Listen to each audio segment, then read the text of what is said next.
Hey all, Ron here from Military Images Magazine with a new episode of Life on the Civil War Research Trail.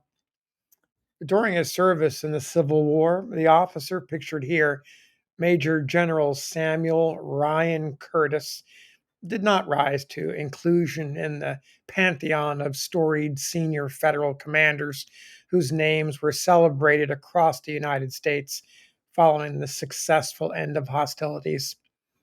Yet an admirer once noticed that Curtis bore a resemblance to Ulysses S. Grant in the way he waged war.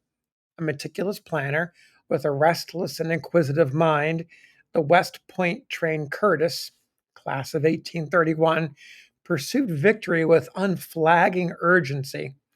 On the great chessboard of military maneuvers, he could hold his own against the best minds.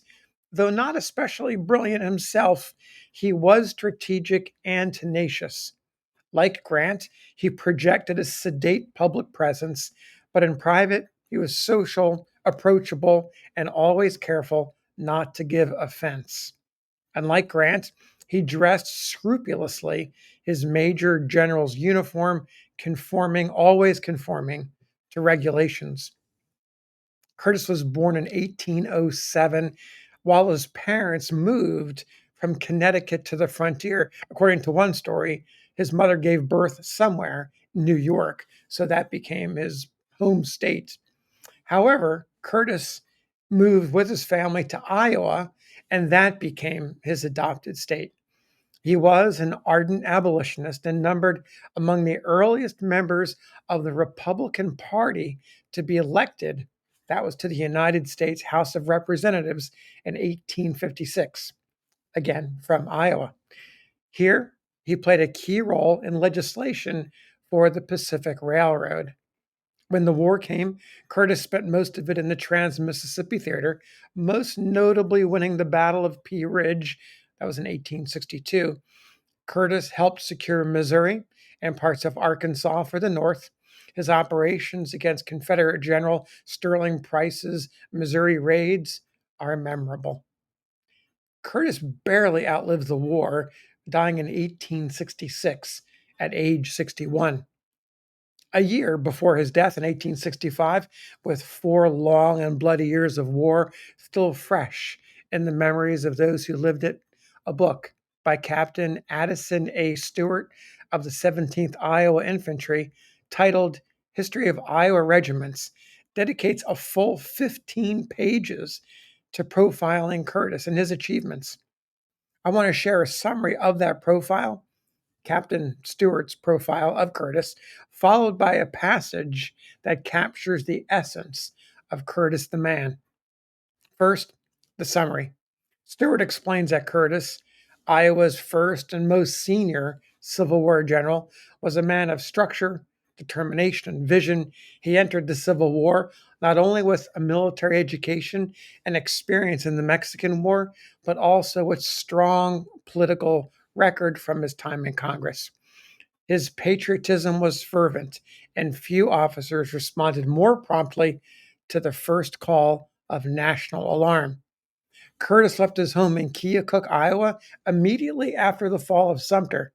He traveled all the way to Washington, D.C., where he then went on to join the 7th New York Infantry in Philadelphia and marched with it through the dust and heat to the capital city.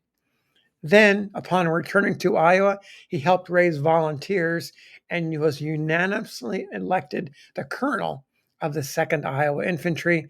That's the first regiment enlisted for 3 years from that state. Within weeks, he was summoned to northern Missouri, where he swiftly established federal control, capturing prisoners and arms while asserting Union authority in a contested region. In December of 1861, Curtis was placed in command of the District of Southwest Missouri with headquarters at Rolla. There, he organized a force that would achieve one of the most significant early Union victories in the West. In January 1862, Curtis led his army in pursuit of Confederate General Sterling Price, driving him from Missouri into the hills of northern Arkansas. The culminating engagement of the campaign was the Battle of Pea Ridge. Pea Ridge was fought early in March of 1862. It was a brutal 3-day affair. On March 6th, Curtis's forces spread across rugged terrain, prepared for a decisive stand. Reports reached Curtis that Confederate forces under Generals Earl Van Dorn and Price were attempting a flanking movement. Curtis quickly ordered a change of front, skillfully repositioning his divisions to meet the threat. The next morning, intense fighting erupted along the right and center of the Union line. Curtis's cavalry initially faltered, losing some artillery, but reinforcements under General Jefferson C. Davis stabilized the center and pushed back the Confederate advance, mortally wounding several Southern commanders. Meanwhile, on the Union right, General Eugene Carr's division bore the brunt of the assault. Outnumbered and short on ammunition, Carr's men fought tenaciously throughout the day. By nightfall, they had been pushed back nearly a mile. Curtis, understanding the critical nature of the moment, personally rode to the front. He rallied the 4th Iowa Infantry, ordering them to about face and charge. Their determined assault halted the Confederate momentum, preserving the line until fresh supplies and reinforcements arrived. During that night, Curtis reorganized his force, forming a continuous line across the battlefield. On March 8th, the final day, Union artillery pounded the Confederate positions. General Franz Sigel arrived on the left, dislodging the enemy from a key hill. It crossed timber hollows. Curtis again seized the moment. He ordered a general assault that shattered the Confederate line, sending Van Dorn's army into a chaotic retreat. The Union victory at Pea Ridge secured Missouri for the North and marked Curtis as a capable and a composed commander. 13 days later, he was promoted to Major General. Flash forward to 1864. Curtis again faces Sterling Price, this time during Price's daring raid into Missouri, an effort to take back the state, to bring it under Confederate control right on the heels of a presidential election when republics are at their most vulnerable. Curtis, then commanding the Department of Kansas, had few troops at his disposal, about 3,000 men compared to something in the neighborhood of 12,000 for Price. Nevertheless, he quickly organized the Kansas militia under General George Washington Dietzler and coordinated with volunteers led by General James G. Blunt. Together, they moved to confront Price's advance. The climax of the campaign occurred at the Battle of Westport. That's October 23rd, 1864. Curtis had already fought delaying actions at the Little Blue and Big Blue Rivers, buying precious time and slowing down Price. At Westport, he arrayed his forces to block Price's westward path. A hard fought battle that ensued. Curtis's men checked the Confederate advance and turned it southward.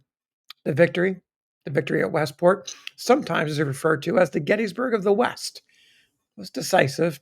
Price's army began a long retreat through Kansas, harried along the way by Union cavalry. Curtis, with a combined force now of volunteers and regulars, pursued Price relentlessly. At Newtonia, after a sharp engagement, he routed the Confederate rear guard, forcing Price across the Arkansas River. The 38-day campaign, forcing the Price to get out of there. Curtis's army marched nearly 1,000 miles and fought 9 battles. Union losses totaled about 1,800. The Confederates lost, by one estimate, at least by Captain Stewart's estimate, 10,000 killed, wounded, and missing. So that's the summary by Stewart. Now I want to close the story of Curtis with this passage, comes verbatim from Stewart's profile, his 15-page profile. This is the end of that profile. It's an evaluation of the character of Curtis. Of the Iowa Major Generals, Stewart writes, General Curtis is the largest in person. He has a tall, fine form, and though nearly 60 years of age, is erect and vigorous. His large hazel eyes give his countenance an expression of gravity and thoughtfulness, which comports well with the dignity of his movements and manners. But if he is sedate and he never laughs boisterously, he is nevertheless easily approached and sociable. He is kind and generous hearted and would not knowingly injure the feelings of the most humble or unfortunate. He has one trait which is not keeping with his general character. He is nice and precise in dress, and, in this respect, has been noted for the scrupulousness with which he has complied with the army regulations. He never, when on duty, omits a regulation trapping. In many respects, he is not unlike General Grant, but not in this. Intellectually, General Curtis is not brilliant. He has excellent judgment and great available ability. To these, and to unremitting labor, he is indebted for what he is. He is a most excellent mathematician and, as a civil engineer, has, I believe, no superior in the West. This remarkable endowment made him the leader in Congress of the great Pacific Railroad enterprise. As a soldier, General Curtis is able, magnanimous, and brave, and why, against his known wishes, he has recently been kept from the front. I do not understand. Perhaps he is too much resembling the great military chieftain of the day, Grant, for I've noticed that in nearly every instance, commands at the front have been given to those, as regards sprightliness and dash, are the direct opposites of General Grant. Think Phil Sheridan. General Curtis has a proud record, whether before or during the War of the Rebellion, and when this great conflict shall have closed, and a true love of the nation's ancient motto enshrined in the hearts of all, he will stand with the honest historian as one of the most practical and deserving men of his day. That's Captain Stewart's closing passage of the profile of Major General Samuel Ryan Curtis.